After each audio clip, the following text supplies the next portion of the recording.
ক্ষীরটা গরম করে এবার বসিয়ে দেবো চা। তো আজকে বাবা মা দুজনেই বাড়িতে নেই, আজকে সেই সাত সকালে চলে গেছে হসপিটালে। তো আমার মাসি ভর্তি আছে হসপিটালে, কালকে রাতে খবর এসছে। তো আজকে তাই জন্য দুদিন মিলে চলে গেছে। আর কালকে রাতেই আমি কাজের বাড়িতে ফোন করে বলে দিয়েছিলাম যে আমি আজকে আসতে পারবো না, কারণ মা বাবা না থাকলে, অন্তত বাবা না থাকলে আমার কাজটা আর কি একদম থমকে যায়। হ্যাঁ, আমার মেয়েকে কে তৈরি করবে, সেই জন্যই আমি আজকে আর কাজে গেলাম না। তো দেরি করে ঘুম থেকে উঠেছি, তখন বাজে 7:15 মতন। তারপরে যেহেতু একটা নিজেরও তো কাজ আছে, তো যাই হোক ফ্রেশ হয়ে মেয়েকে রাখলাম, ছোটোটাকে, আর বড়োটা তখনও পর্যন্ত ঘুমাচ্ছে। তো ডেকে দাঁত মাজালাম, ও কি বাহানা দুধ চকস খাবে। তো আমি দুধ বিস্কুট খাইয়েছি ওকে, টোস্ট বিস্কুট খাইয়েছি দুধের সাথে দিয়ে। ও তো স্কুলে চলে গেছে। বড় মেয়ের তো পরীক্ষা চলছে, ভীষণ চাপ, আজকে তো অঙ্ক পরীক্ষা। তো ওকেও টুকটাক করে তৈরি করতে হয়, খাবার টাবার দিতে হয়। ও যদিও টিফিন নিয়ে যাচ্ছে না কদিন, মানে পরীক্ষার কদিন। তো তারপরে আজকে তো সোমবার, নগর ড্যাডি আজকে পুজো দেবে। তো ডাল ভাত বসিয়ে দিয়ে চলে আসলাম, কারণ আমার বাবা মা তো এসে দুপুরবেলায় খাবে। তো লাউয়ের তরকারি করবো, আর টুকটাক করবো।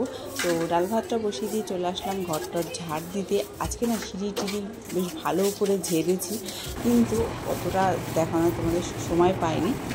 আর ঘর এরকম করে চেপে মুছতে তো আমার ভীষণ কষ্ট হয়। আমার ছোটো মেয়ে হওয়ার পর থেকে আমার খুবই কষ্ট হয়, কিন্তু ডান্ডা আছে, আমি ডান্ডাই বলি। তো যাই হোক, অনলাইন থেকে অর্ডার করেছিলাম লাড্ডু। তো বন্ধুরা দেখো, বর নিয়ে এসেছিলো এই কচুটা, তো হাফের একটুখানি কম, এটা যতটা আছে তার থেকে একটুখানি কম নিয়েছি। তো ধুয়ে নিয়েছি গোটা, তারপরে কুড়িয়ে নিলাম, কুড়িয়ে এবার বাটবো। তো কাঁচা বাটা কখনো খেয়েছো কমেন্টে জানিও। তো দেখো কেমন ঘোলা ঘোলা হচ্ছে, মানে ক্যামেরাতে কিছু লেগেছে। তো যাই হোক, তো কাঁচা লঙ্কা দিয়ে বাটা করব, সঙ্গে থাকো দেখো। বাটা হয়ে গেছে, এবার এটা একটা বাটির মধ্যে রাখবো। তো একটা বাটির মধ্যে বন্ধুরা রেখে দিয়েছি। তো দেখো এবার দেবো নুন, কারণ নুন একটু ফোটাও দিইনি, নুন দিয়ে পেস্ট করলেও ভালো হয়। আর তারপরে দেবো একটু চিনি, তারপরে দেব সর্ষের তেল, যেটা জরুরি, সব কিছুই জরুরি। তো যাই হোক, এবার মাখার পালা।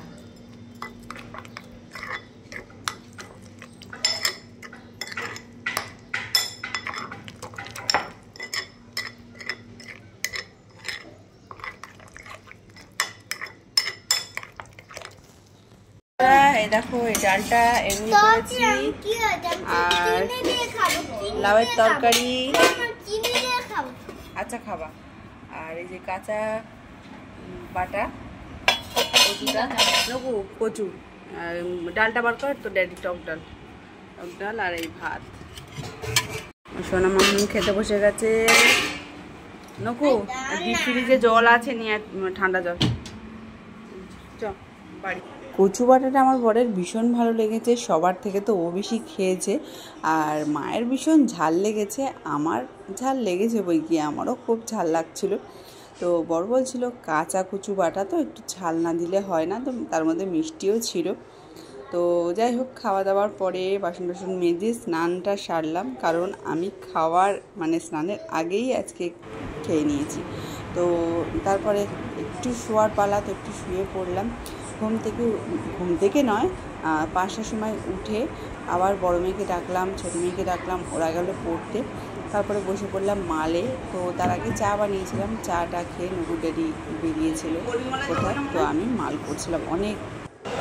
তো বন্ধুরা, মাছ করেছিল পটল আলুর তরকারি, আর দুপুরবেলা ছিল ডাল টাল তো কিছুই লাগে না আমার, তো পটল আলুর তরকারি দিয়ে আমি ভাত খেয়েছি, আর এরাও তাই।